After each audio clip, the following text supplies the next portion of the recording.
ಅಮ್ಮನ ಹಿಂದೆ ಹೋಗಿರ್ತಕ್ಕಂಥ ಇಬ್ಬರು ಮಹಾನ್ ಪುರುಷರಿದ್ದಾರಲ್ಲ, ಯುದ್ಧೋನ್ಮಾದ ವೀರರು, ಅವರ ಫ್ಯಾಮಿಲಿ ಕತೆ ಏನಾಗಿರೋಣ. ಅವ್ರ ಮನೆಯಲ್ಲೂ ಹೆಂಡತಿ ಮಕ್ಳು ಇರ್ತಾರೆ, ಹೆಂಡತಿ ಮಕ್ಳಿಲ್ಲ ಅಂದರೂ ಕೂಡ ತಂದೆ ತಾಯಿ ಅಂತೂ ಇದ್ದೇ ಇರ್ತಾರೆ. ಇವ್ರು ಮಾಡೋ ಹಲ್ಕ ಕೆಲಸಕ್ಕೆ ಅವ್ರು ಯಾವ ರೀತಿ ಮುಖ ಎತ್ಕೊಂಡು ಓಡಾಡಬೇಕು. ನಿನ್ನ ಗಂಡ ಹಾಗೆ ಹೀಗೆ ಅಂತ ಎಲ್ಲ ಜಗತ್ತಲ್ಲಿ ಎಲ್ಲರೂ ಮಾತಾಡುವಾಗ, ಊರಲ್ಲೆಲ್ಲರೂ ಮಾತಾಡುವಾಗ ಅವರು ಯಾವ ಥರ ಅದನ್ನು ಫೇಸ್ ಮಾಡೋದು, ಯಾವ ಥರ ತನ್ನ ಗಂಡನನ್ನು ಸಮರ್ಥನೆ ಮಾಡ್ಕೊಳ್ಳೋದು ಸಾಧ್ಯವಾದ. ಪಾಪ ಏನು ತಪ್ಪು ಮಾಡದೇ ಇರೋಂಥ ಆ ಮಕ್ಕಳ ಪರಿಸ್ಥಿತಿ ಏನು,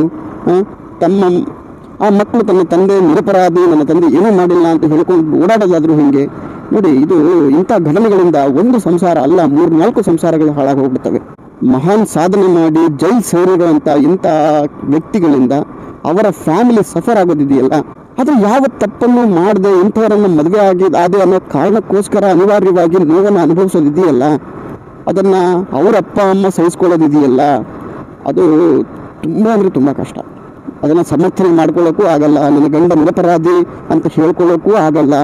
ಅಂಥ ಪರಿಸ್ಥಿತಿನಲ್ಲಿ ಆ ತಂದೆ ತಾಯಿ ಮಕ್ಕಳು ಹೆಂಡತಿ ಎಲ್ಲರೂ ಇರ್ತಾರೆ. ಕ್ಷಣಿಕ ಸುಖಕ್ಕೋಸ್ಕರ ಹೆಂಡತಿ ಮಕ್ಕಳ ತಂದೆ ತಾಯಿಯರನ್ನೆಲ್ಲ ನೋಯಿಸಿ ಈ ರೀತಿಯಾಗಿ ವರ್ತನೆ ಮಾಡೋದು ಅಕ್ಷಮ್ಯ ಅಪರಾಧ. ಇದು ಹಾಯ್ ಹಲೋ ನಮಸ್ಕಾರ, ಬನ್ನಿ ಮಾತಾಡ್ಕೊಳ್ತಾ ಹೋಗೋಣ.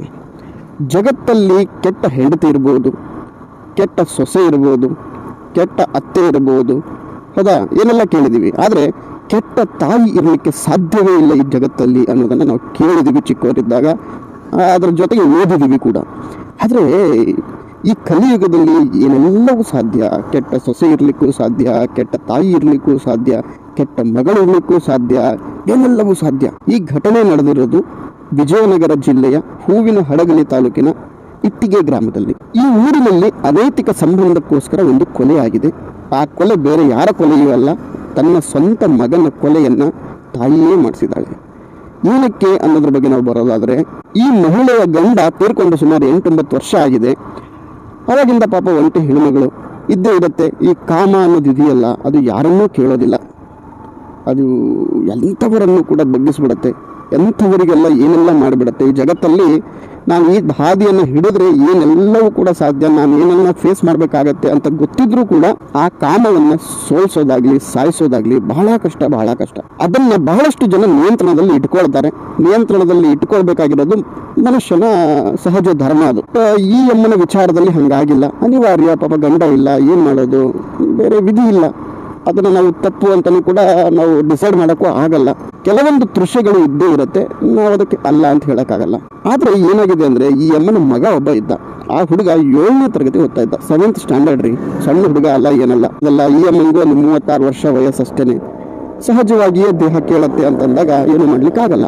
ಆದರೆ ಈ ಮಹಿಳೆಯ ಈ ಒಂದು ಕೆಲಸಕ್ಕೆ ಆ ಹುಡುಗ ಅಡ್ಡಿ ಆಗ್ತಾ ಇದ್ದಂತೆ. ಸಹಜವಾಗಿ ಅಡ್ಡಿ ಆಗ್ತಾ ಇರ್ತಾನೆ. ಯಾಕೆ ಅಂತಂದರೆ, ಹಳ್ಳಿ ಅಂತಂದಾಗ ಎಲ್ಲ ಪುಕಾರ್ ಇದ್ದಿರುತ್ತೆ. ಈ ಅಮ್ಮ ಹಾಗೆ, ಆ ಅಮ್ಮ ಹೀಗೆ, ನಿಮ್ಮಮ್ಮ ಹಾಗೆ. ಸಹಜವಾಗಿಯೇ ಅದೇನು ಅಷ್ಟೊಂದು ಕಂಟ್ರೋಲ್ ಏನಿರಲ್ಲ, ಕಿವಿಗಂತೂ ಬಿದ್ದು ಬಿಡತ್ತೆ, ನಮ್ಮಮ್ಮ ಹಿಂಗಂತೆ ಹಂಗಂತೆ ಅಂತೇಳಿ.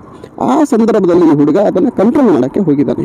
ನಿನ್ನ ಬಗ್ಗೆ ಜನ ಹೀಗೆಲ್ಲ ಮಾತಾಡ್ಕೊಳ್ತಾ ಇದ್ದಾರೆ, ಇದು ಬೇಡ, ಇದು ಸರಿಯಲ್ಲ, ನೀನು ಸರಿಯಾಗಿರು, ಹಾಗೆ ಹೀಗೆ ಅಂತ ಹುಡುಗ ಕಂಟ್ರೋಲ್ ಮಾಡೋಕ್ಕೆ ಹೋಗಿದ್ದಾನೆ. ಅದು ಈ ಹೆಣ್ಣು ಮಗಳಿಗೆ ಇಷ್ಟ ಆಗಿಲ್ಲ, ಅಂದರೆ ತಾಯಿಗೆ ಇಷ್ಟ ಆಗಿಲ್ಲ. ಹೆಂಗಾರ ಮಾಡಿ ಈ ಹುಡುಗನ ನಾನು ಇಲ್ಲ ಅಂತ ಅನ್ನಿಸ್ಬಿಟ್ರೆ ನನ್ನ ದಾರಿಗೆ ಅಡ್ಡ ಬರುವಂಥವ್ರು ಯಾರಿಲ್ಲ, ಬಿಂದಾಸಾಗಿ ಇರ್ಬೋದು ಅನ್ನೋ ತೀರ್ಮಾನಕ್ಕೆ ಆ ಹೆಣ್ಣು ಮಗಳು ಬಂದಿದ್ದಾರೆ. ಸರಿ ಅಂತೇಳಿ ಆ ಅನೈತಿಕ ಸಂಬಂಧವನ್ನು ಇಟ್ಕೊಂಡಿದ್ದ ಒಬ್ಬ ವ್ಯಕ್ತಿ, ಅದರ ಜೊತೆಗೆ ಮತ್ತೊಬ್ಬ ವ್ಯಕ್ತಿ, ಅವನೇನು ಅನೈತಿಕ ಸಂಬಂಧ ಇಟ್ಕೊಂಡಿದ್ನೋ ಗೊತ್ತಿಲ್ಲ. ಯಾಕಂದರೆ ಇಂಥ ಕೆಲಸಕ್ಕೆ ಒಂದು ಕೊಲೆ ಅಂತಂದಾಗ ಯಾರು ಸುಮ್ಮನೆ ಮಾಡೋದಿಲ್ಲ. ಅದರ ಹಿನ್ನೆಲೆ ಗೊತ್ತಿರುತ್ತೆ, ಮುಂದೇನಾಗತ್ತೆ ಅಂತ ಗೊತ್ತಿರುತ್ತೆ. ಹಾಗಿರುವಾಗ ನಮ್ಮಿಬ್ಬರ ದಾರಿಗೆ ಈ ಹುಡುಗ ಅಡ್ಡ ಬರೋದು ಸರಿ ಅಲ್ಲ, ನಾವು ಬಿಂದಾಸಾಗಿದ್ದೀವಿ, ಈ ಹುಡುಗ ಯಾಕೆ ಬೇಕು ಅಂತೇಳಿ. ಯಾಕಂದರೆ ಭವಿಷ್ಯದಲ್ಲಿ ಏನೆಲ್ಲವೂ ಕೂಡ ಆಗ್ಬೋದು, ಜೈಲಿಗೆ ಹೋಗುವಂಥ ಪ್ರಸಂಗ ಬರ್ಬೋದು, ಮಾಹಿತಿ ಎಲ್ಲ ಊರಿಗೆಲ್ಲ ಗೊತ್ತಾಗ್ಬೋದು. ಅದೆಲ್ಲ ತಿಳ್ಕೊಂಡಿದ್ದು ಕೂಡ ಆ ಥರದ ಕೆಲಸಕ್ಕೆ ಕೈ ಹಾಕ್ತಾರೆ ಅಂತಂದರೆ ಅದರ ಉದ್ದೇಶ ಸ್ಪಷ್ಟವಾಗಿರುತ್ತೆ. ಬರೀ ದುಡ್ಡಿಗೋಸ್ಕರ ಮಾಡುವಂಥದ್ದು ಹಳ್ಳಿಗಳಲ್ಲಿ ತುಂಬ ಕಡಿಮೆ, ಬೇರೆ ಬೇರೆ ಆಸೆಗಳು ಮಾಡಿರಬಹುದು. ಹಾಗಾಗಿ ಆ ಇಬ್ಬರು ಗಂಡು ಮಕ್ಕಳು ಸೇರ್ಕೊಂಡು, ಒಬ್ಬನು 36 ವರ್ಷ, ಇನ್ನೊಬ್ಬರಿಗೆ 32 ವರ್ಷ ವಯಸ್ಸು, ಆ ಇಬ್ಬರು ಸೇರ್ಕೊಂಡು ಈ ಹುಡುಗನಿಗೆ ಬೈಕಲ್ಲಿ ಕರ್ಕೊಂಡೋಗಿದ್ದಾರೆ. ಊರಿನ ಸ್ವಲ್ಪ ದೂರದಲ್ಲಿರ್ತಕ್ಕಂಥ ಒಂದು ಚಿಕ್ಕ ಕಾಡು. ಆ ಚಿಕ್ಕ ಕಾಡಲ್ಲಿ ಏನು ಮಾಡಿದ್ದಾರೆ, ಆ ಹುಡುಗನ ಬಟ್ಟೆ ಅಂಗಿ ಇತ್ತಲ್ಲ, ಆ ಅಂಗಿಯನ್ನೇ ತೆಗೆದು ಅವನ ಕುತ್ತಿಗೆಯನ್ನು ಹೆಚ್ಚಿದ್ದಾರೆ. ಯಾಕಂದರೆ ತಮ್ಮ ಕೈಯಿಂದ ಕುತ್ತಿಗೆ ಹೆಚ್ಚಿದ್ರೆ ಫಿಂಗರ್ ಪ್ರಿಂಟು ಅದು ಇದು ಏನಾದರೂ ಬೀಳುತ್ತೆ ಅನ್ನೋ ಕಾರಣಕ್ಕೆ ಆ ಅಂಗಿಯಿಂದನೇ ಕುತ್ತಿಗೆಯನ್ನು ಹಿಚ್ಚುಕಿ ಆ ಹುಡುಗನನ್ನು ಸಾಯಿಸಿ ಅಲ್ಲೇ ಒಂದು ಪೊದೆಯಲ್ಲಿ ಹಾಕಿ ಬಿಸಾಕಿ ಬಂದ್ಬಿಟ್ಟಿದ್ದಾರೆ. ಯಾವುದಾದ್ರೂ ಪ್ರಾಣಿಗಳು, ಚಿರತೆಗಳು ಯಾವುದಾದ್ರೂ ತಿಂದು ಬಿಡ್ತದೆ, ನಾವು ಬಚಾವಾಗ್ಬಿಡ್ತೀವಿ ಈಸಿಯಾಗಿ ಅನ್ನೋ ಕಾರಣಕ್ಕೆ ಅಲ್ಲೇ ಹಾಕಿ ಬಂದಿದ್ದಾರೆ. ಹಾಕಿ ಬಂದ ನಂತರದಲ್ಲಿ ಈ ಹೆಣ್ಣುಮಗಳು ನಾವು ಸಿನಿಮಾಗಳಲ್ಲೆಲ್ಲ ನೋಡಿರೋ ರೀತಿಯಲ್ಲಿ ಹೋಗಿ ಪೊಲೀಸ್ ಸ್ಟೇಷನ್ಗೆ ತಾನೇ ಕಂಪ್ಲೇಂಟ್ ಕೊಟ್ಟಿದ್ದಾರೆ, ನನ್ನ ಮಗ ಕಾಣೆಯಾಗಿದ್ದಾನೆ ಅಂಥೇಳಿ. ಆ ಹುಡುಗ ಹೋಗುವಾಗ ಮೊಬೈಲ್ ಕೂಡ ಇತ್ತಂತೆ. ಮೋಸ್ಟ್ಲಿ ಮೊಬೈಲಿಂದನೇ ಟ್ರೇಸ್ ಮಾಡಿರ್ಬೋದು, ಎಲ್ಲಿ ಲೊಕೇಶನ್ನಲ್ಲಿ ಮೊಬೈಲ್ ಆಫ್ ಆಗಿದೆ ಅಥವಾ ಎಲ್ಲಿ ಬಿದ್ದಿದೆ ಮೊಬೈಲ್ ಅನ್ನೋ ಕಾರಣಕ್ಕೆ. ಹಾಗಾಗಿ ಈ ಹೆಣ್ಣುಮಗಳೇ ಹೋಗಿ ಕಂಪ್ಲೇಂಟ್ ಕೊಟ್ಟಿದ್ದಾರೆ, ನನ್ನ ಮಗ ಕಾಣೆಯಾಗಿದ್ದಾನೆ ಅಂತೇಳಿ. ಕೊನೆಗೆ ಪೊಲೀಸ್ನವರು ಎಲ್ಲವನ್ನ ಸರಿಯಾಗಿ ಎನ್ಕ್ವೈರಿ ಮಾಡಿದಾಗ ಎಲ್ಲವೂ ಕೂಡ ಆಚೆ ಬಂದಿದೆ. ಈಗ ಈ 3 ಜನರನ್ನ ಪೊಲೀಸ್ನವರು ಅರೆಸ್ಟ್ ಮಾಡಿ ಒಳಗಡೆ ಹಾಕಿದ್ದಾರೆ. ಈ ತರದ ಘಟನೆಗಳು ಜಗತ್ತಲ್ಲಿ ಅಲ್ಲಲ್ಲಿ ನಡೀತಾನೆ ಇರುತ್ತೆ. ಕೆಲವು ಮಾತ್ರ ಬೆಳಕಿಗೆ ಬರ್ತವೆ. ಆ ಥರದಲ್ಲಿ ಬೆಳಕಿಗೆ ಬಂದ ಒಂದು ಘಟನೆ ಇದು. ತನ್ನ ಕ್ಷಣಿಕ ಸುಖಕ್ಕೋಸ್ಕರ ತನ್ನ ಹೆತ್ತ ಮಗನನ್ನು ಬಲಿ ಕೊಡ್ತಾರೆ ಅಂತಂದರೆ ಇನ್ನು ಯಾವ ಲೆಕ್ಕದಲ್ಲಿ, ಯಾವ ರೀತಿಯಲ್ಲಿ ಇವರೆಲ್ಲ ಯೋಚನೆ ಮಾಡಬಹುದು? ಯೋಚನೆ ಮಾಡಿ. ಹೆಂಗೋ ನಿಭಾಯಿಸ್ಕೊಂಡು ಮಗನಿಗೆ ಗೊತ್ತಾಗ್ಲಾರ್ದಂಗೆ ಹೆಂಗೋ ಒಂದು ಇದ್ಬಿಟ್ಟಿದ್ರೆ ಆಗ್ತಿತ್ತು. ಕಾರಣ ಏನಂದರೆ ಪಾಪ ಚಿಕ್ಕ ವಯಸ್ಸಲ್ಲಿ ವಿಧವೆ ಆಗಿದ್ದಾರೆ. ಹಾಗಂತ ನಾವು ಎಲ್ಲವನ್ನ ನಾವು ತಪ್ಪು ಅಂತ ಹೇಳೋಕ್ಕಾಗಲ್ಲ. ಸಮಯ ಸಂದರ್ಭ ಏನೆಲ್ಲವನ್ನ ಮಾಡಿಸಿಬಿಡತ್ತೆ, ಬಿಸಿ ರಕ್ತ ಏನೆಲ್ಲವನ್ನ ಮಾಡಿಸಿಬಿಡತ್ತೆ.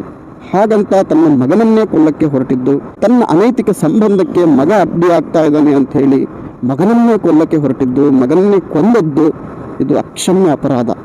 ಇದು ಆ ಹೆಣ್ಣುಮಗಳು ಜೀವನದಲ್ಲಿ ಇರೋವರೆಗೂ, ಜೀವಂತವಾಗಿರೋವರೆಗೂ ಚುಚ್ಚಿ ಆ ವಿಚಾರ ಕೊಲ್ತಾನೆ ಇರುತ್ತೆ, ನಾನು ನನ್ನ ಮಗನನ್ನು ಕೊಂದೆ ಅನ್ನೋದು. ಇದ್ದಿರಬಹುದು, ಪ್ರೀತಿ ಹಿಂದೆ ಇರ್ಬೋದು, ಏನೇ ಇರ್ಬೋದು. ಪ್ರೀತಿ ಇಲ್ಲ ಅಂತ ಅಂದಿದ್ದಕ್ಕೆ ತಾನೇ ಆ ಹೆಣ್ಣುಮಗಳು ತನ್ನ ಮಗನನ್ನು ಕೊಲ್ಲಕ್ಕೆ ಹೊರಟಿದ್ದು. ಸಮಯ ಸಂದರ್ಭ ಎಲ್ಲವನ್ನು ರಿಯಲೈಸ್ ಮಾಡಿಸುತ್ತೆ, ಯಾವುದು ಸರಿ ಯಾವುದು ತಪ್ಪು ಅನ್ನೋದನ್ನು ಕೂಡ ರಿಯಲೈಸ್ ಮಾಡಿಸುತ್ತೆ. ಆವಾಗ ಕೆಲವೊಂದು ವಿಚಾರಗಳು ಚುಚ್ಚತ್ತಲ್ಲ, ಅದು ಜೀವನ ಪೂರ್ತಿ ಒಂಥರ ಬೆಂಕಿಯಲ್ಲಿ ಸುಡ್ತಾನೆ ಇರುತ್ತೆ. ಅದಕ್ಕೆ ಪರಿಹಾರ ಅನ್ನೋದು ಏನಿಲ್ಲ. ಕ್ಷಣಿಕ ಸುಖಕ್ಕೋಸ್ಕರ ಇದೆಲ್ಲವೂ ಬೇಕಿತ್ತ ಅನ್ನೋದು ಕೂಡ ಬರುತ್ತೆ. ಊರಲ್ಲಂತೂ ಬದುಕೋದು ಕಷ್ಟ, ಹಳ್ಳಿಗಳಲ್ಲಿ ಇಂಥವ್ರು.